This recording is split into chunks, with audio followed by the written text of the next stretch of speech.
내가 가지고 있는 것들은 왜 이렇게 안 오르고 또 팔리지도 않을까. 그리고 1주택자는 이걸 정리를 해야 위로 갈 수 있거든요. 수요는 좀 작고 그러니까 안 팔리고. 자, 내가 보유한 아파트는 왜 이렇게 잘 안 팔리는지 갈아타기를 하고 싶은데 이게 팔려야 갈아탈 수 있잖아요. 그분들을 위한 좀 영상을 한번 남겨보도록 하겠습니다. 서울 1급지가 토호제 지정이 되었음에도 불구하고 지금 가격은 어떻게 되고 있을까요? 매물 호가가 계속 올라가고 있습니다. 그리고 생각보다 빠르게 거래가 되고 있기도 하고요. 참 아이러니합니다. 내 물건은 안 팔리는데 상급지는 지금 계속 위로 올라가고 있거든요. 그리고 이제 마용성 같은 그런 곳들도 뭐 꽤 오랜 기간 지금 잘 올라가고 있고, 그보다 못한 입지들도 좀 신축 아파트들은 좀 잘 올라가고 있거든요. 근데 유독 내가 가지고 있는 것들은 왜 이렇게 안 오르고 또 팔리지도 않을까? 왜 그럴까요? 가격이 생각보다 지금 횡보하고 있거든요. 제가 몇 가지 조금 키포인트를 좀 알려드리도록 할게요. 일단은 최근에 1급지가 왜 오를 수밖에 없는지, 그리고 그 다음 급지로 흐름이 왜 늦게 가는지 이 이야기를 좀 해드릴게요.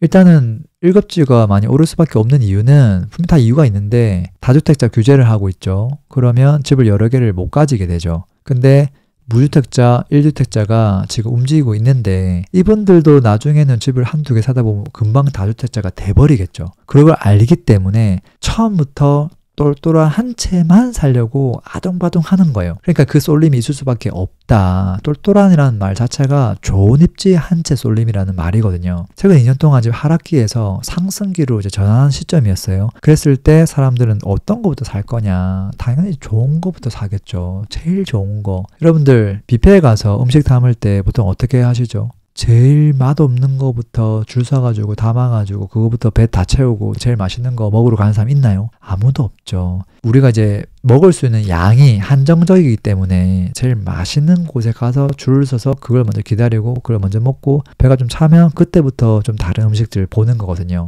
부동산도 똑같죠. 가지고 있는 자금이 한정적이잖아요. 그렇기 때문에 여러 개를 못 사니까 하나만 사야 되는데 당연히 제일 좋은 거부터 검토할 수밖에 없겠죠. 그리고 1급지는 어떤 게 있냐면 고민의 여지가 없어요. 그거보다 더 좋은 게 없기 때문에 대안이 없거든요. 그래서 항상 결정이 빠릅니다. 그래서 흐름이 빨리 오고 가격 상승도 크게 보이는 거거든요. 반대 여론도 좀 있었습니다.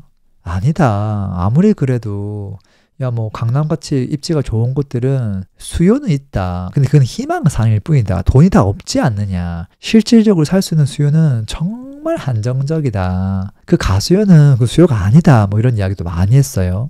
근데 막상 뚜껑을 까보니까 어떻게 됐냐면 거래 폭발하면서 가격이 분출했습니다. 수요가 있었다는 말이죠. 결국은 이제 거래할 사람이 없습니다. 누가 이 가격을 받아주나요? 이거는 거짓으로 이미 판명이 나버렸어요. 근데 이게 중요한 게 아니라 무슨 말이냐면 수요가 우리가 생각했던 것보다 수요가 더 많았구나. 수요가 있구나. 자, 그러면 수요는 있는데 자 1급지 올랐죠. 그럼 2급지도 쑥 오르고 있잖아요. 그럼 수요가 있잖아요. 그럼 3, 4급지 가야 되는데 이게 왜 안 가냐. 이거거든요. 수요가 있는데 왜 저렴한 곳으로 안 가지? 뷔페에 가서 맛있는 거 먹었으면 나머지도 조금 이렇게 맛도 볼 수 있는데 왜 안 가지 이거예요. 오늘 이 이야기를 하려고 하는 거고 이 내용이 오늘 이 영상의 핵심이거든요. 그림으로 한번 표현해 볼게요. 자, 오늘은 이제 전국이 아니라 서울 한정적으로 좀 이야기를 하고요. 왜냐하면 서울을 이해를 못하면 지방을 이해할 수가 없거든요. 그래서 지금 최근에 이제 펼쳐지고 있는 서울의 움직임을 이해를 해야 되기 때문에 서울 중심으로 설명 좀 드리고요. 서울의 입지를 이렇게 3등분해서 1급지, 2급지, 3급지로 나눌 수도 있는데 여러 가지 방법으로 나눌 수 있습니다. 오늘은 그냥 한 5가지 급지로 한번 나눠봤습니다. 좀 부르기 좋게 제가 1, 2, 3, 4, 5번을 했고요. 누가 봐도 이렇게 급지 순으로 그냥 줄을 세웠습니다. 그래서 이 5개의 급지가 있다. 근데 왜 1, 2, 3번까지는 좀 흐름이 빨리빨리 오는 것 같은데 4번, 5번은 왜 이렇게 늦게 오느냐 뭐 이런 거거든요. 한번 보자고요. 이게 그냥 올라가는 게 아니고요. 이거를 사는 사람에 대한 이해를 해야 됩니다. 지금 이 시장에 참여하는 주체자가 누구냐면 무주택자, 1주택자, 다주택자가 있는데 지금은 다주택자가 참여를 못하죠. 그래서 정확하게 두 분류가 있습니다. 무주택자와 1주택자입니다. 이 두 사람의 입장을 잘 이해해야 돼요. 그리고 특징을 잘 이해해야 됩니다.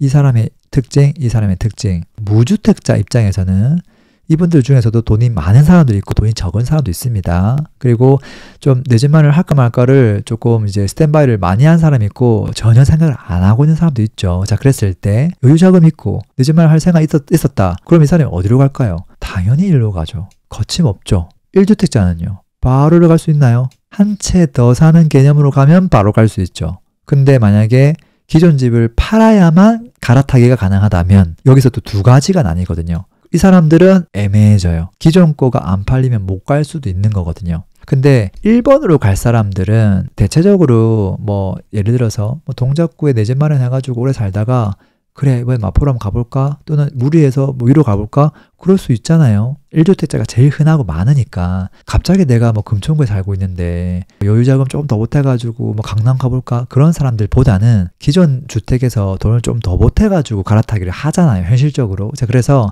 여기 아파트를 갖고 있다가 여기로 가는 경우가 많죠. 자, 그러면 이게 팔려야 되거든요. 자, 그랬을 때 팔릴 가능성이 얼마나 높을까 보면 팔릴 가능성이 있어요. 왜 있냐면 여기에 있던 사람들이 이쪽으로 오고 싶어 하고 무주택자분들 중에서 조금 자금이 부족한 사람들은 이쪽으로 바로바로 오거든요. 그러니까 그걸 받아준다는 거죠.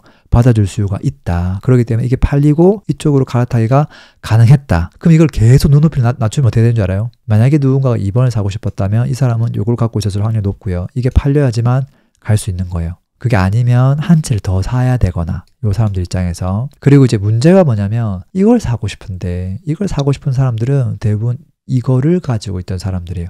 근데 이거를 팔아야 되는데 만약에 물건이 이거였으면 그나마 또 팔릴 가능성이 있습니다. 왜? 밑에 또 수요가 있으니까. 근데 만약에 이걸 갖고 있었다? 그럼 이거 누가 사주죠? 밑에 없잖아요. 그러니까 안 팔리는 거예요. 이게 안 팔리니까 이 바로 위로 흐름이 빨리빨리 안 가는 겁니다. 이 녀석은 최소한 이걸 팔면 되는데 여기 수요가 있잖아요. 그리고 이 5급지로 가면 이게 신축 기준으로 뭐 대략 평당 한 3,500 뭐 그 정도 하고요. 구축으로 가면은 뭐 2,000, 2,500 뭐 그거보다 못한 것도 있고 뭐 그렇습니다. 이제 그랬을 때 평당가 한 2,000, 2,500 이런 것들이 참 이제 애매하다는 거예요. 서머리 해보면요. 무주택자는 시세가 안 움직이면 매수를 잘 안 합니다. 이분들은 오르는 걸 봐야 뒤늦게 약간 움직이는 경향이 조금 있습니다. 그러니까 여기가 지금 안 움직이고 있잖아요.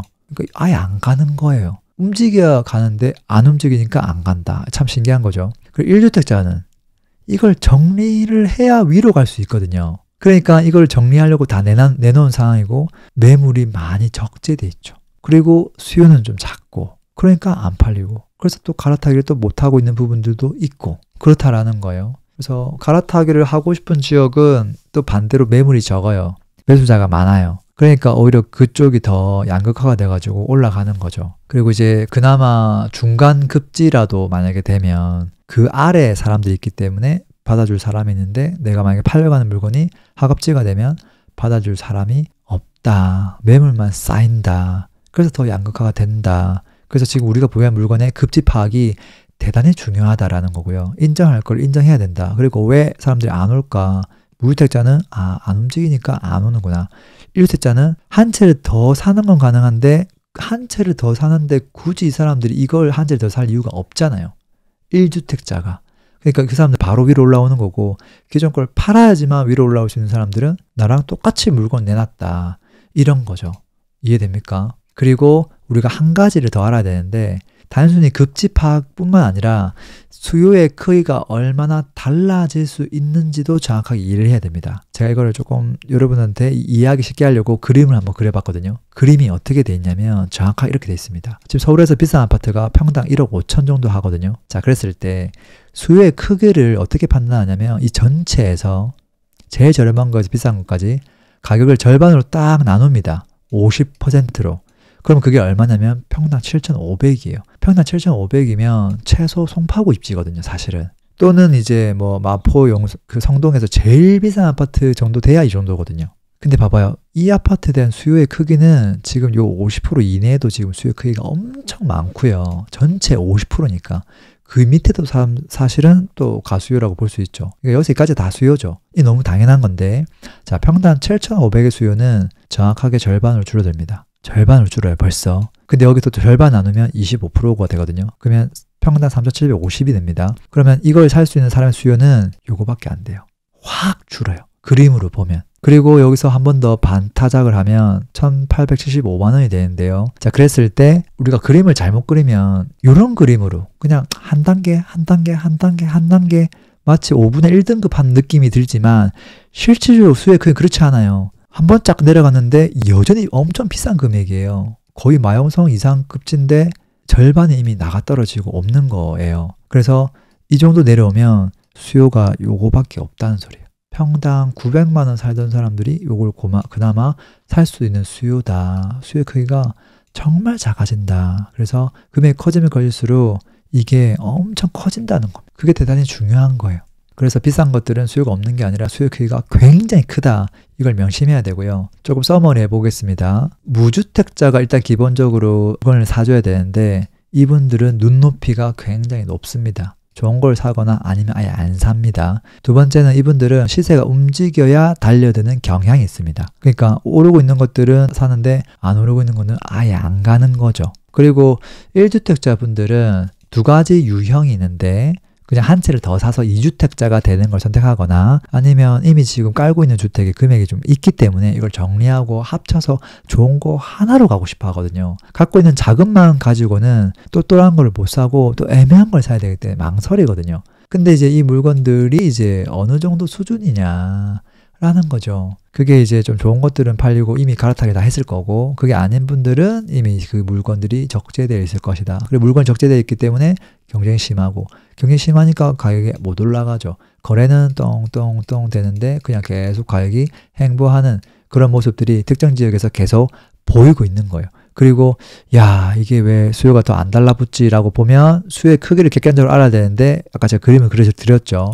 그림을 보면 수요의 크기가 되게 한정적이구나. 이제 그런 것들을 알 수 있습니다. 그래서 오히려 금액이 높은 것들이 수요 크기가 정말 높고 작은 것들은 수요 크기가 반대로 굉장히 작아지는구나. 그런 부분들도 조금 아시면 좋을 것 같습니다. 자, 그래서 오늘 제가 알려드린 이야기 조금 한 번 더 곱씹어 보시면 좋을 것 같고요. 갈아타기 하고 싶은데 집에 안 팔려서 참 걱정인 분들이 많을 걸로 예상이 됩니다. 근데 이게 뭐 어쩔 수 없는 부분이잖아요. 뭐 현실이 이렇다고 하면. 네, 그렇지만 또 그 아파트가 또 주변에 뭐 경기도가 있고 또 경기도 안에서도 또 내 아파트를 받아줄 수 있는 수요가 있다고 하면 사실은 또 뒤에 배우 수요가 있는 겁니다. 사실 서울은 서울만 볼 수는 없거든요. 근데 이제 경기도에서는 또 그렇지 않죠. 경기도 외곽을 받아줄 수 있는 사람은 사실은 없거든요. 그리고 또 지방을 갔을 때도 지방 안에서도 방금 얘기한 그 메커니즘이 정확하게 작동하고요.